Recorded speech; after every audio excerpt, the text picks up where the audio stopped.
I'm on my way to a shop where I have a meeting with Heimo Lempinen, Chief Executive Officer of ADRA Finland. With him, I want to learn more about what is ADRA Finland and what it does around the world. My name is Thierry Francis Mbabane.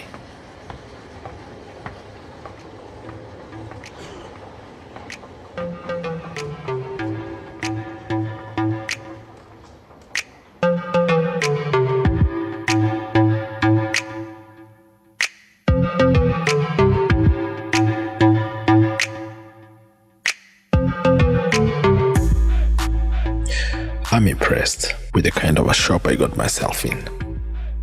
They took me around and I ended in a small office in the back where I met Heimo, who warmly welcomed me and offered a cup of coffee. Yeah. Can I have a sugar? Oh, sure. Yeah.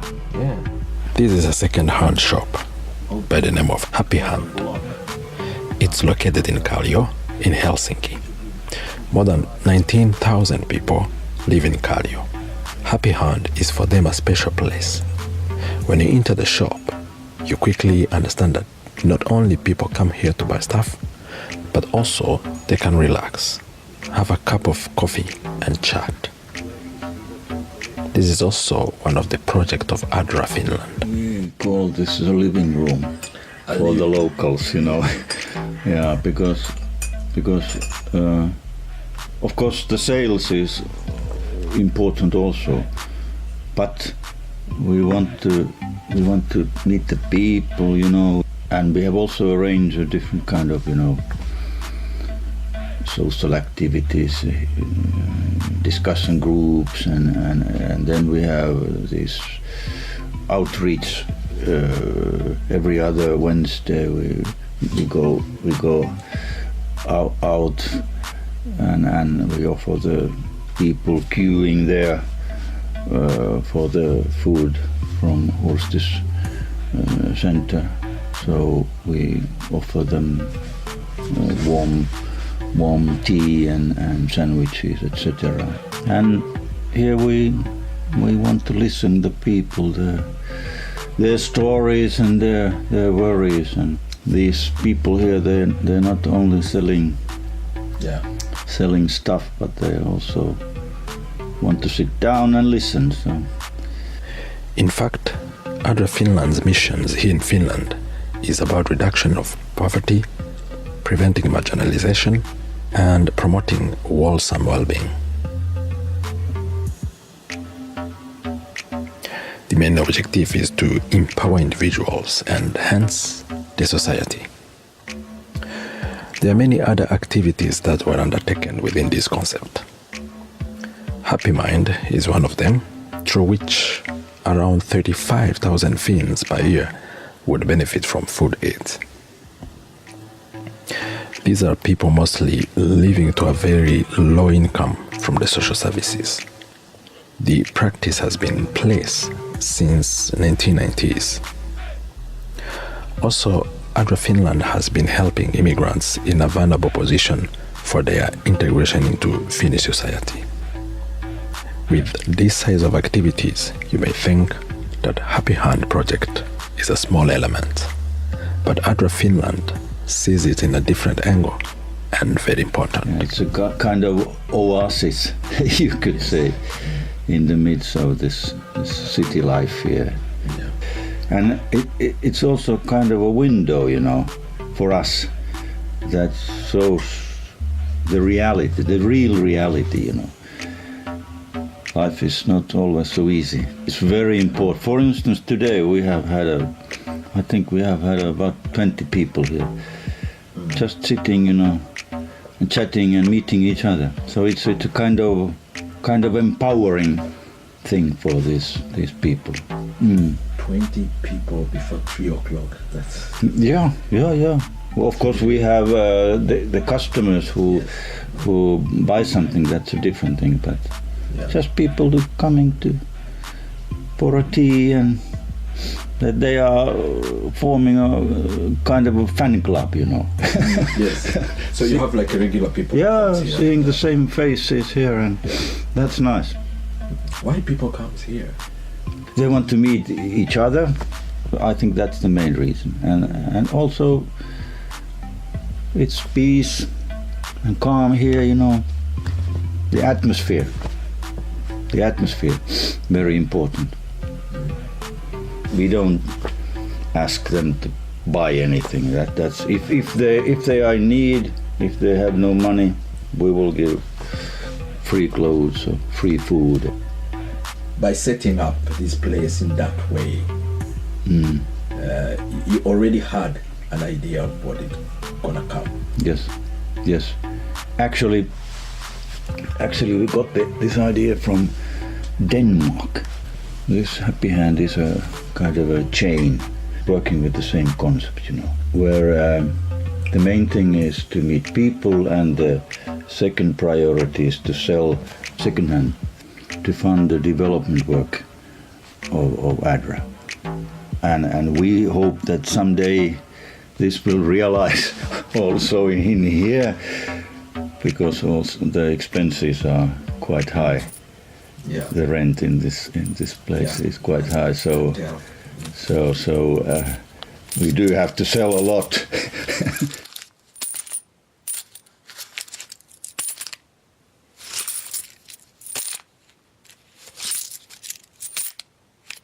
We want to work for the prevention of youth exclusion in Finland, which is one of the major social problems here in the country, and we want to involve as many youngsters as possible to our work here.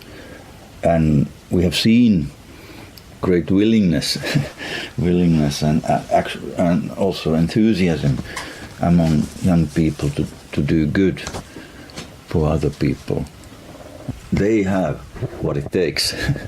And they have heart, and they have compassion for other people. For instance, our soup kitchen here in Helsinki, in Annankatu, the operation is run mainly by youth teams.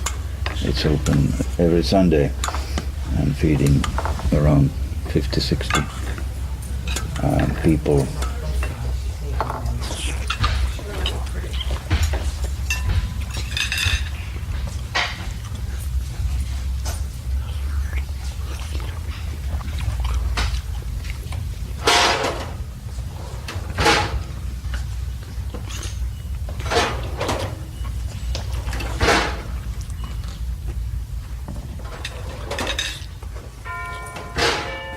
And we're also sending young volunteers to abroad, to our international programs, so, to see what it's like and what they can contribute.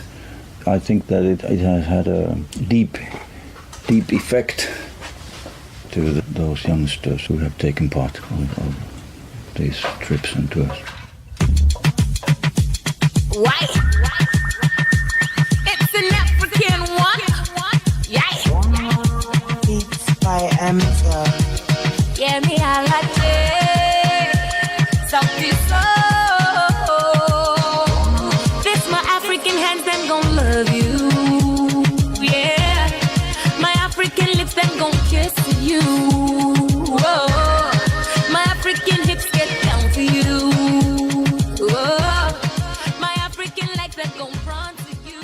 Since 1990s, ADRA Finland has had activities in Western Kenya. These activities tackle issues related to education, healthcare, development of industries, and life improvement for people with disabilities. Anywhere you go, London, USA, nowhere be like Africa, nowhere be like home. Anywhere you go, New York, Chicago, nowhere be like Africa, nowhere be like home. Biko eru ya wayo,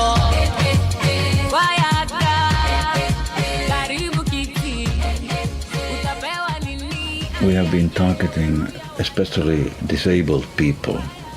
We have been working with the disabled since, I think, more than 10 years already now, following so-called CBR concept. It's a kind of a holistic approach, and the idea is to improve the life of disabled in terms of health, in terms of education, livelihood, social relationships and empowerment. There has been this shift from the ordinary service delivery thinking to right-based approach. We need to remember that disabled is not a person who is unable, but actually they are an important resource in the communities. The problem, for instance, in Kenya has been that the attitudes towards the disabled people have been, undermining and even hostile. I think that the impact we've been able to make is already showing a change in the communities. We have trained the local chiefs, we have trained the local authorities, we have met, I think, hundreds or perhaps even thousands of people, trying to influence that they would understand the possibilities that they have with disabled people, and about the rights that they have, the right for education, that they have the right for health care, and they have the right for social relationships, etc., etc. London, USA, nowhere be like Africa, nowhere be like home. Anywhere you go, New York, Chicago, nowhere be like Africa, nowhere be like home.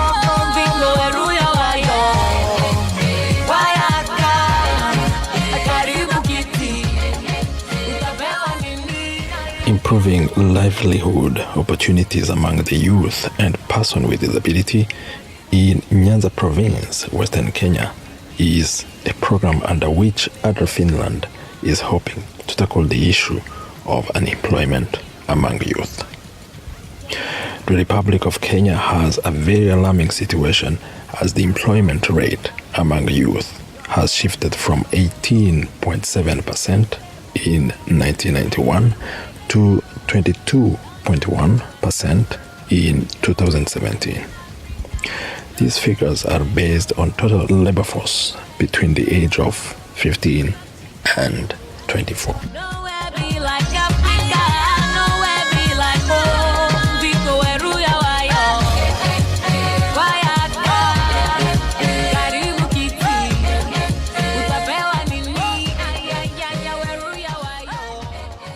I think our program has been quite successful by training, by forming small business groups, and by providing small microloans. We have been successful to create new livelihoods.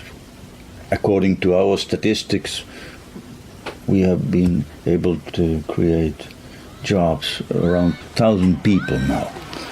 And we have learned a lot.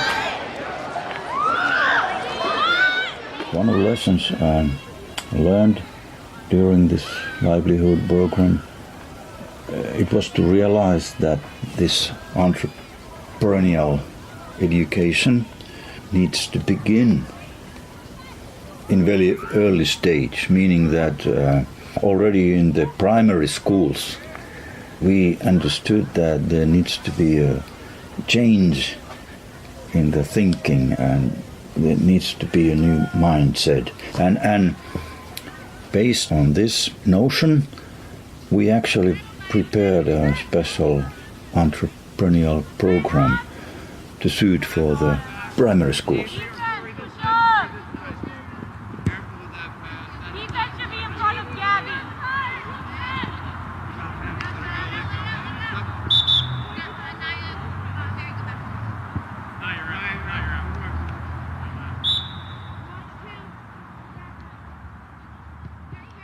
And the aim is to educate the school children and the youth in household economy, educate them in social responsibility, lifelong learning principles, and the principles of self-employment. There is no industry, the only possibility to find work is self-employment. And nowadays there are around 30 schools taking part of this program, and we have seen that it has brought a tremendous change in the lives of these schools and the pupils, and even the households and families of the pupils.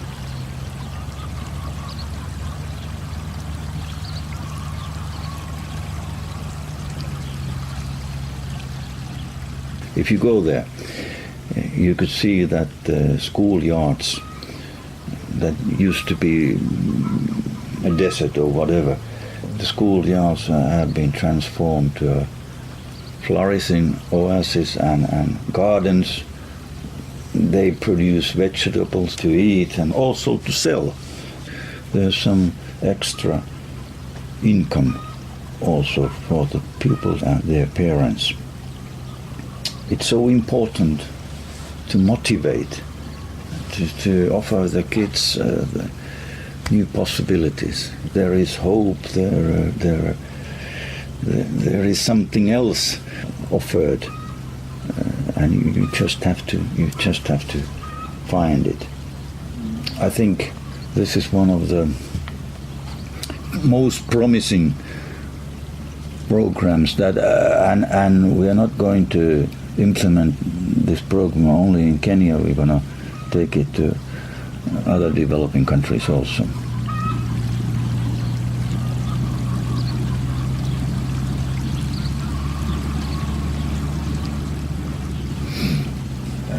You've been there already in Kenya? Yes.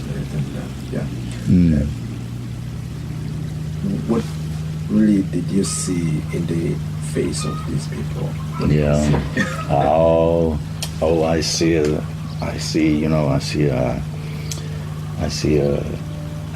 excitement. I see enthusiasm. I see hope, and it's actually very touching to see the faces of these young people that and they are very active. They are very willing to work hard to achieve the goals in this program, and they taking responsibility, and all those pupils who can't afford, for example, the school fees.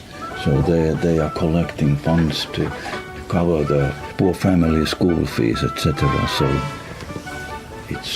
I'm burning for this program. Yes.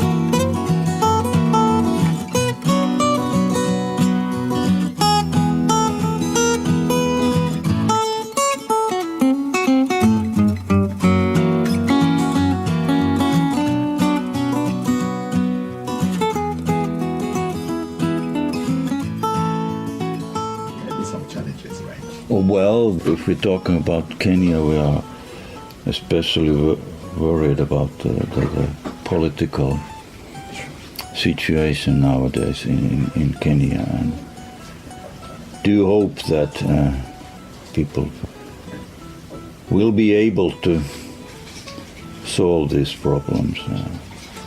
That would be everyone's wish. If we talk about other challenges, There are many. There are some alarming trends, in development agenda worldwide.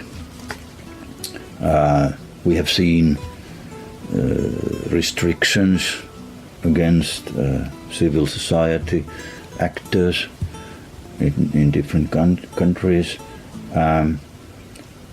These restrictions seem to be adopted around the world. For example, some limitations on freedom of association, freedom of assembly, freedom of expression, prohibition of reception of foreign funding, etc. So these trends are really alarming. On the other hand, we've seen some good and promising trends also. Civil society is also, you could say, evolving. People are participating in totally new ways and developments, such as social media. There's new cooperation partners in development. I think they are opening us new opportunities, and I strongly believe that a strong and diverse civil society is the most important driver of social development and peace and cohesion in the societies. So it's very important to work for freedom of civil society.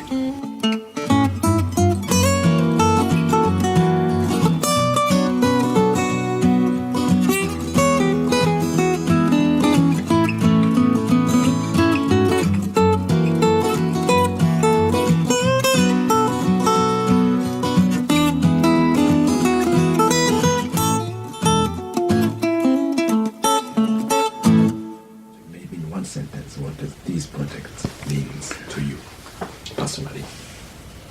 This ADRA, you've been working for 12 years. Oh yes.